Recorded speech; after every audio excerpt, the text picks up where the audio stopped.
That was a sneak peek at tonight's student-run band performance during their dress rehearsal today during first period. Good morning and welcome to an all-new Eye of the Tiger. I'm AJ Welker. And I'm Cam Madrano. Band students are looking to showcase their talents as they host a student-run performance tonight in the cafeteria at 6 p.m.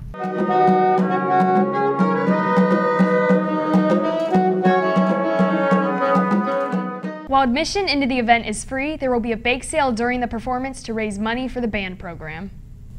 In other news, several construction projects are underway around campus, and for many teachers, this means some significant changes to their daily routine. We go to Megan Huber with more. Thanks, Cam. Construction of the auxiliary gym begins today, and starting this morning, the parking spaces on campus west of the 900s are no longer available for use. To make up for the loss of parking spots, administrators will assign lot locations for teachers to utilize in the front staff parking lot and new lot between the 900s East and Independence building. The new lot will be staff only with 30 regular spaces, as well as 2 handicap spots.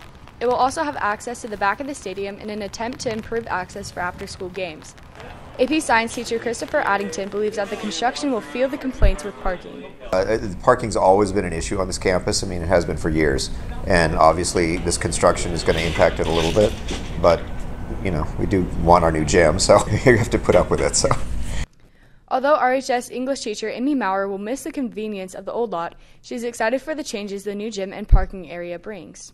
Progress is often inconvenient, and so I think we're all glad that we're going to have the opportunity to have the new auxiliary gym and that the physical plant of the school is going to be improved to create some new spaces for staff and students to enjoy and get to do new things in a more conducive environment. So if that means that there's a little hustle with the parking, then I think we'll just figure that out. Youth Resource Officer Nathan Hance is currently in the process of working to acquire permits to allow staff parking in the neighborhoods adjacent to campus. Back to you, Cam. Thanks, Megan. The lot will be fenced off this upcoming Monday. Students walking between the 900s, Moeller Gym, and Portables must utilize an 8 to 10 foot wide path, which is projected to cause congestion and longer travel times. And while Roseville may anticipate the addition of the new facility by 2020, students and staff are welcoming a not-so-new member to the RHS community. That's right. Interim Principal Suzanne Laughrea officially stepped into her role this week. Laughrea came out of retirement to assume this position after working in the Roseville Joint Union High School District as a teacher, site administrator, and executive director of curriculum and instruction. My goal is I have a list of all of the teachers. I want to try to get to every single classroom and just see what's going on and to just be as supportive as I can while I'm here. I'm really excited. I had a couple friends say, "You're going to go out of retirement?" And I said, "Yeah, I am. It'll be really fun." And I'm looking forward to meeting a lot of the students and seeing what you guys are working on. Laughrea says she plans on attending several events such as home sports and the spring musical as she immerses herself into Roseville campus culture. As previously reported, she will serve as Roseville's interim principal until the end of the school year. As for the selection process for David Bird's official replacement, interviews will begin next Thursday. CAASPP testing begins next Tuesday, and for juniors this means taking state-administered exams for language arts and math for the entirety of the school day. CAASPP testing for science will involve both juniors and seniors and will take place the following week. All students will have first lunch while exams are underway. For your room assignments, juniors can refer to a teacher to identify which class they will take the exams in. We now go to Kobe Estrada with sports.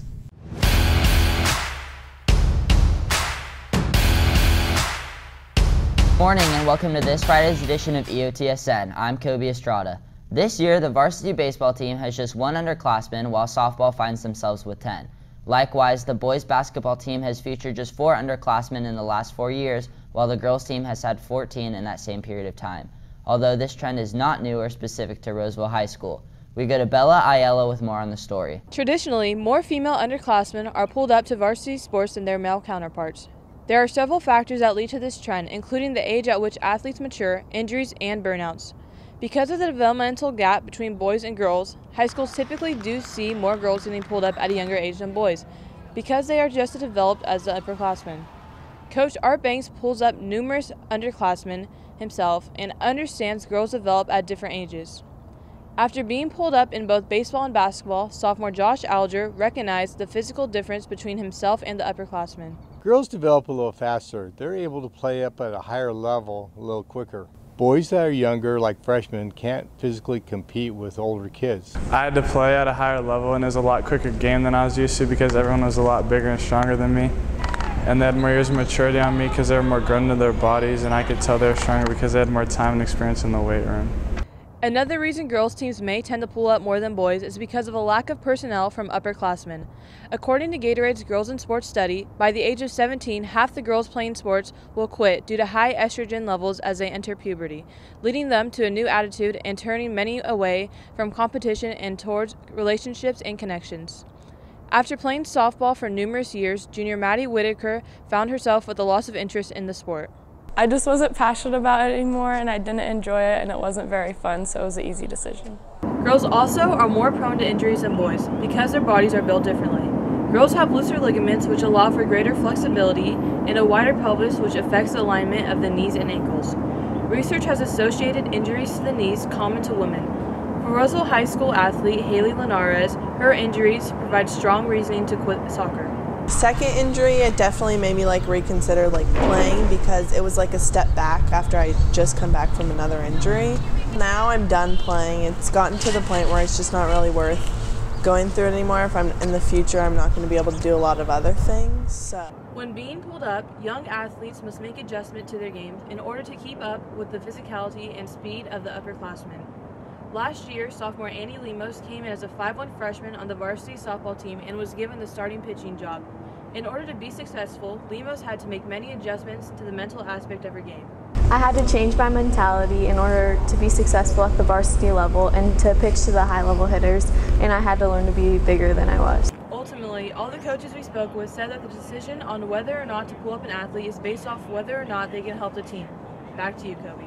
In other sports news, last night boys volleyball maintained their undefeated streak against the Antelope Titans, winning 3-0.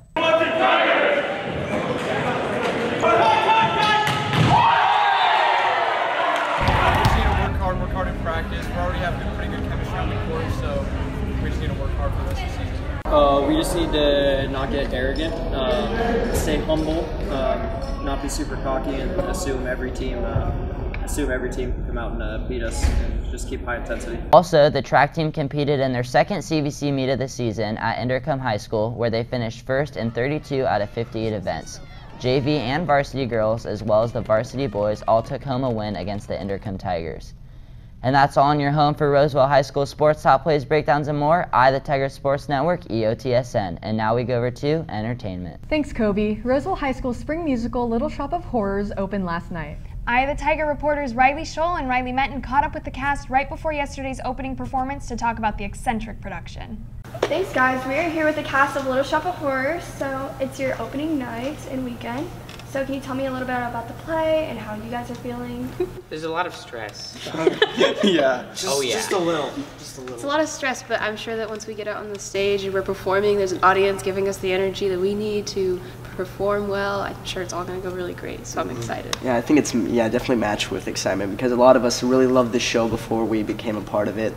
And so just being able to be part of it, and personally speaking, as this is my final show, I am beyond honored that this could be my final show because it is my favorite musical. So I think there is a lot of excitement. So even if we have jitters, I think that's matched. We're a good bunch of kids, and so I think we're going to have a lot of fun being up there together in this urban town. There's semi-sadist dentists, man-eating plants, and there's just so much going on, and there's always something happening. This is for both Ethan and Annabelle. So what has gone into preparation for syncing your two movements with her voice and your movement of the puppet? I was in one of the plants and we're doing it. I'm literally moving my arms like this, trying to make it look like there's words coming out, but it looks like a sock hand doing this. So I was really bad at that at first, but now. But the more we work together, the more it just blossomed into oh my god, that puppet is speaking words, and it's super cool because it's you got to see the progress. So that's just been it's been interesting to watch the process of it all. That's great, Ethan. Good job. It was really hard at first. I remember when I got there and I was just because it took so much physical exertion. I came out and the next day I was lucky if I could move my arms, but it was once I could more easily manipulate it because it became something I very much enjoyed. Sweet, yeah. Do you guys have any thoughts or feelings that you would like to? I definitely think it's good that we have each other to work off of, and it's just a fun, energetic, as he said, weird show, and I think a lot of people are going to enjoy it, so, and we'll enjoy it too. Yeah. Thank you so much. Now back over to news. Thanks, guys. If you're interested in seeing the show, the production will continue to run tonight, tomorrow, and next weekend. Tickets start at $8 for students and $10 for adults. For a full review of Roseville High School Theater Company's production of Little Shop of Horrors, visit eyeofthetigernews.com or check out our Twitter at EOT News. So AJ, you're in the show. Can you talk a little bit about the production and your experience in general? Little Shop is an ambitious show for high school to take on, but Mrs. Sajan has dived right in and really challenged us with this production. It's a dark, hilarious show with something for everybody, and I think students and staff alike will enjoy seeing familiar faces in ridiculous circumstances. Well, I personally cannot wait to see the show. In other RHS news, freshman Hailey Joseph has recently surpassed her 5-year mark of being cancer-free. We go to Vinnie Jordan with the story. In 2014, Hailey was diagnosed with thyroid cancer and underwent a long but successful procedure. I first found out that I had cancer. I was sitting in the hospital bed and I asked my mom, tell me if I do or don't. And she looked at me, started crying, and she said, yeah, you do. And I was shocked, but I was relaxed about it because I knew I was in good hands with the doctors, and I knew I'd get through it all. So. Even after the surgery 5 years ago, it still has a big part in Hailey's daily life, as she now has to stick to a special diet. Well, right now we are on a low iodine diet, which means very low sodium for 2 weeks. But after she's done getting her 5-year scan, then she can go back to eating normal again. So that'll be nice for her. In response to Hailey's diagnosis, her family put together some fun and inspiring merchandise. We were going to do Relay for Life the year that she was diagnosed, so I was making t-shirts, and our little slogan was Keep Calm and Hailey On. And then we became Team Hey Hey, and then we had made the bracelets, and we made t-shirts. With the cancer playing such a critical role in her life, Hailey embraces her battle scars. Well, whenever people look at my throat, they always see the scar, and it I'm fine with people looking at it and stuff, and I don't know, it's just a part of me now. As for today, Hailey is living a healthy life and in fact is more alive than ever. Today it looks like nothing's ever changed. She's more lively than she's ever been. She's coming up on her 5-year mark, but she's cancer-free, and that's all we could ask for, so. And to cap off that inspiring story, Joseph currently partakes as a member of the dance team. On the topic of Roseville's dance team, the group plans to host clinics on April 9th and 12th. Flyers are currently available in the dance room. In addition, RHS alumna Lauren Roberts is set to assume the role of dance team head coach this upcoming fall. Roberts graduated with the class of 2017. And that's it for us today on Eye of the Tiger. If you have a story idea, burning question, or think you know someone who should be featured on our show, send us a direct message on Instagram or Twitter at EOT News. And remember, we're always on at eyeofthetigernews.com. See you next time.